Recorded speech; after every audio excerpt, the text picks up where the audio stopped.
Hey everybody, welcome back to the final episode of Owen's Thoughts on for Super Summer. So yeah, this is the third episode, it's the final one during Super Summer, and today, as promised, we're going to be taking a look at CTR. Now, you guys seem to really enjoy the sort of unscripted sort of, overview sort of style of Owen's Thoughts on, so I thought I'll do that for this episode as well.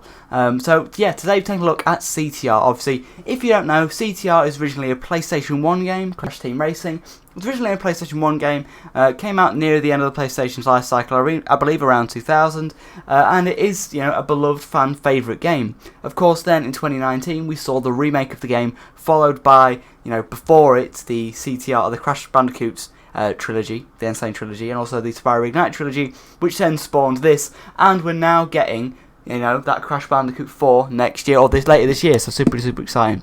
But this is CTR, and I just want to say, this game brand new was only £30 or £35.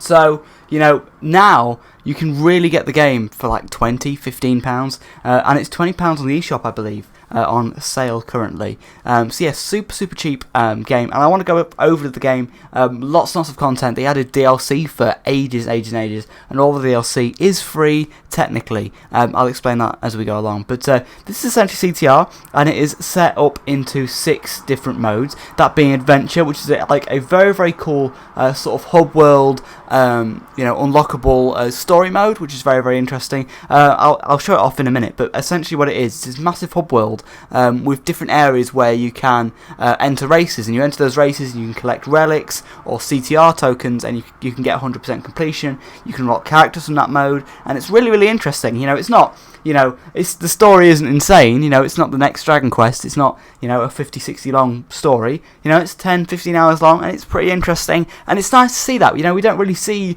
these these story modes in racing games. I wish that was something that Mario Kart really does in the future. There's also local arcade, which is essentially this big long list of different things you can do in the game. Of course, we just talked about the relic race and the CTR challenges. You can do them separately from this menu as well, but also do things like cup races, where it will show you 4 different stages all under one cup. So that's super cool to see. Also, they've added new races. So obviously this is all the different ones you can get, and you can see here that they're all set in different areas. For example, the Insanity Beach, the Gemstone area, Lost Ruins, and Glacier Park, all from the story mode. And then they added obviously some new tracks there. There's some tracks from Nitro Kart there as well. There's tons of tracks. Every single track feels amazing. But these are all the bonus tracks from the different Grand Prix that they did. So Twilight Tour, Prehistoric Playground, Spyro Circuit, Nina's Nightmare, Corolla Carnival, Gingerbread Joyride, Mega Mix Mania, and the Drive-Thru Danger. So yeah, they added a lot of content to this game, as well as new characters. Online mode is essentially exactly what it says on the tin. It's online, you can complete challenges online, you can play with friends online, if they actually have the game. Yeah, it's super fun. The interesting thing about online is, there's always people playing. So that is super fun. Everyone's always online. I've never not been able to get into a game, so that's super interesting. So there's definitely a community going on for this. I'm not sure if it's crossplay. I think it is system only, so I don't think you can do crossplay with friends, but I think in terms of matchmaking, I think it is just people on Switch. I could be wrong, I don't know.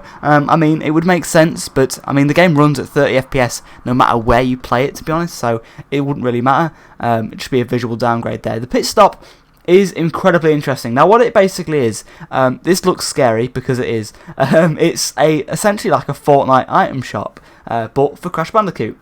Basically, they add new characters every single update, and they keep adding new characters, I believe. And every single day, you can go onto this pit stop and unlock more characters. So you unlock a majority of the characters and car parts or skins for your characters. Now, seeing as they've finished up all the content updates, you can now refresh the item shop once a day. So if I refresh it with Y, you should be able to see we've got a whole new selection of characters. So we've now got Baby Coco, some more paint jobs, Small Norm, Chef Engine.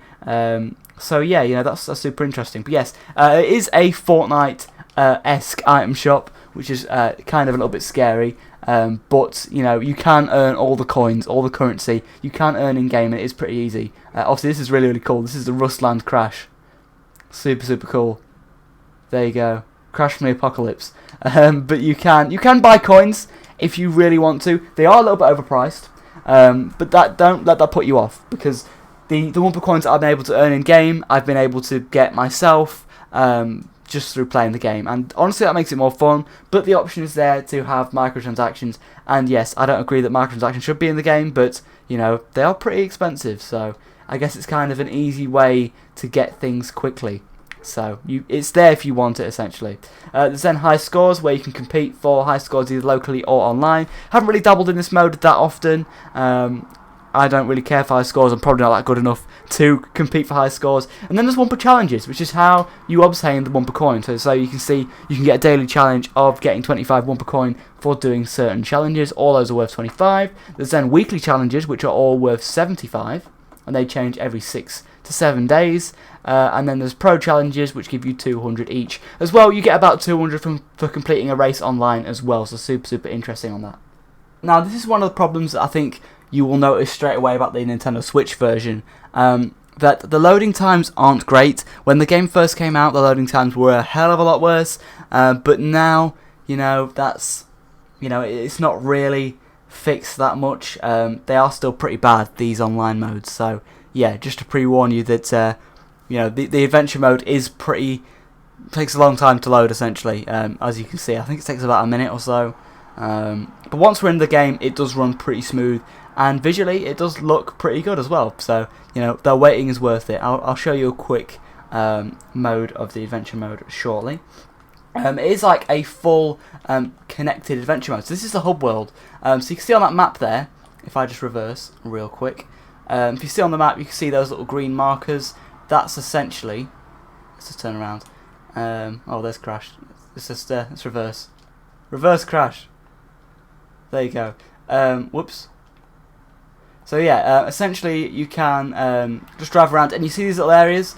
These are basically a track, so you can do either a CTR challenge or a relic race, which if we load into this, which might take a while, you can now complete challenges within those modes. So then you can go around these different hub worlds, completing the different challenges within the different CTR modes, and, you know, complete different things, unlock more characters, unlock gems to unlock more characters and more content in the game. So it's super interesting. You know, this makes more sense, you know, if it's on Switch. I know it's on everything, but it makes more sense on Switch because it's a portable game, and you know, if you haven't got friends around at that time, you can always play the game by yourself, and that's where I had my most fun with the game, with the adventure mode sections. Can be quite hard though, and the drifting mechanic is very different. So as you can see down at the bottom, there is this little orange meter. You'll see it in a second.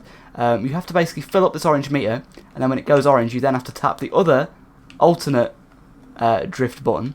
So basically you're using left and right triggers at the top to drift once, and then as soon as we get, I've just failed, as soon as we get to the orange bits, then we can boost again. And it's a weird way of drifting. It does take a lot of time to get used to. It's nothing like Mario Kart, so I'll pre-warn you on that one.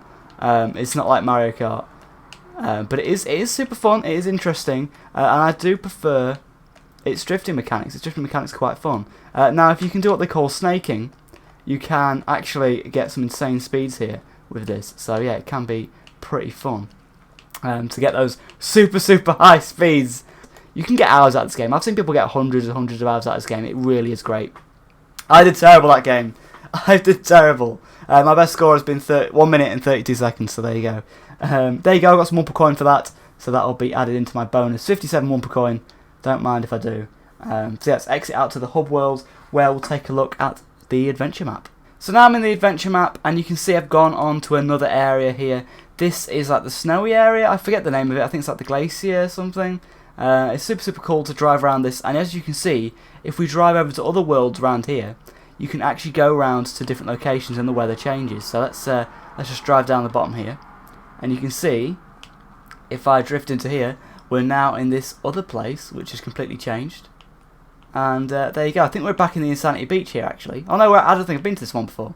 But yeah, you can see as I drift around the corner there, it's kind of open world in a sense, because you can go around different worlds here, and it all sort of loads in as you're driving around, which is awesome. Again, you can see it as I get closer to those arrows, the more we are going to move. Hang on, let me just move around here. The more we're going to go into these other areas. Let's just turn around here. Here is another area now.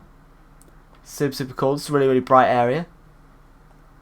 I don't remember this area actually. I don't think I've done that much here, actually. But yeah, I've no way near completed the story mode. I think I've like completed it and done every like world I think, but I don't think I've 100%ed it. So here are all the main characters here.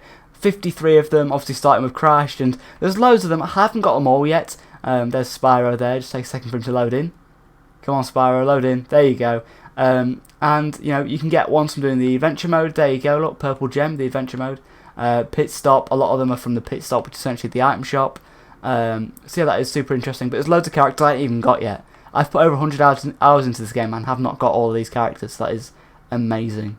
There's so many characters. But also, what's interesting is that every character has their own skins. So for Spyro here, you can have like a regular Spyro skin, or you can have Super Flame Spyro, or Ice Breath Spyro, or Dark Spyro for those Skylanders fans, or the Winter Guardian Spyro, or Space Spyro, which is super interesting. Again, same for every character, I believe.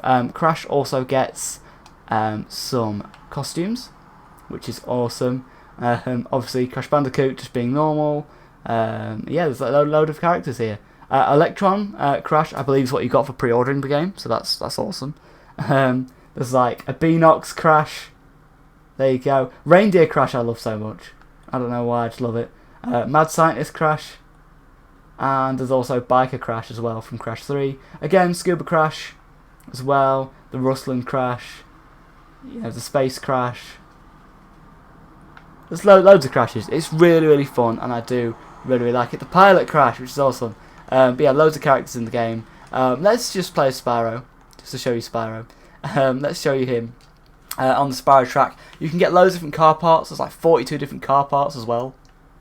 There's like loads. It takes you ever to unlock these. Like, that's only 100 hours of content that it's taken me to unlock these. So yes, you might have to grind for a bit to get them, but it's all worth it. 107 different wheels. That's insane. That is genuinely insane, guys. Look at that. 107. Paint jobs. Again, 150 paint jobs. That's insane. And stickers as well, where you can put stickers on your car. Let's put a Crash sticker. Is there a Spyro sticker on there? I don't know, actually. There's loads of countries as well. Let's put a Great Britain one on there. There we go. Right. Special cars for some reason won't let me access right now. And let's ready up. So again, this is the Spyro track that I've selected, and it's going to be super fun to drive around there. Now, it will take a while to load it. That is my only concern with the Switch version. I'm not sure what loading times are like on PlayStation or Xbox, but on Switch they are pretty awful. Now, this is a little bit disappointing considering that you know, Mario Kart 8 Deluxe, you know, runs perfectly. Or I don't know. Like, look at that mini map there. It's like everyone's like right behind me. Whoa.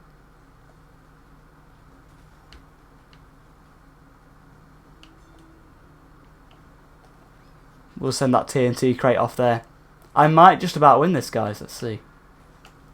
So you can get up to like a 3 stacked on the boost there. So I just got like a ×3 there just a second ago. So there we go. And then we're out and round the corner. Can we drift again? Whoa. Oh! Just missed that there. That was awesome. Right. Round the corner again. And up we go. And there we go. We won a match.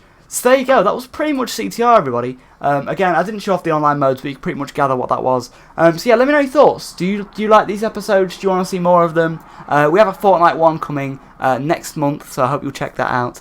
But yeah, you know, that was super fun. That was my thoughts on CTR, and I think it's a game you should definitely play, and a game you should definitely get. Let me know your thoughts in the comment section below, and I'll see you in another video. Cheers for watching, everybody.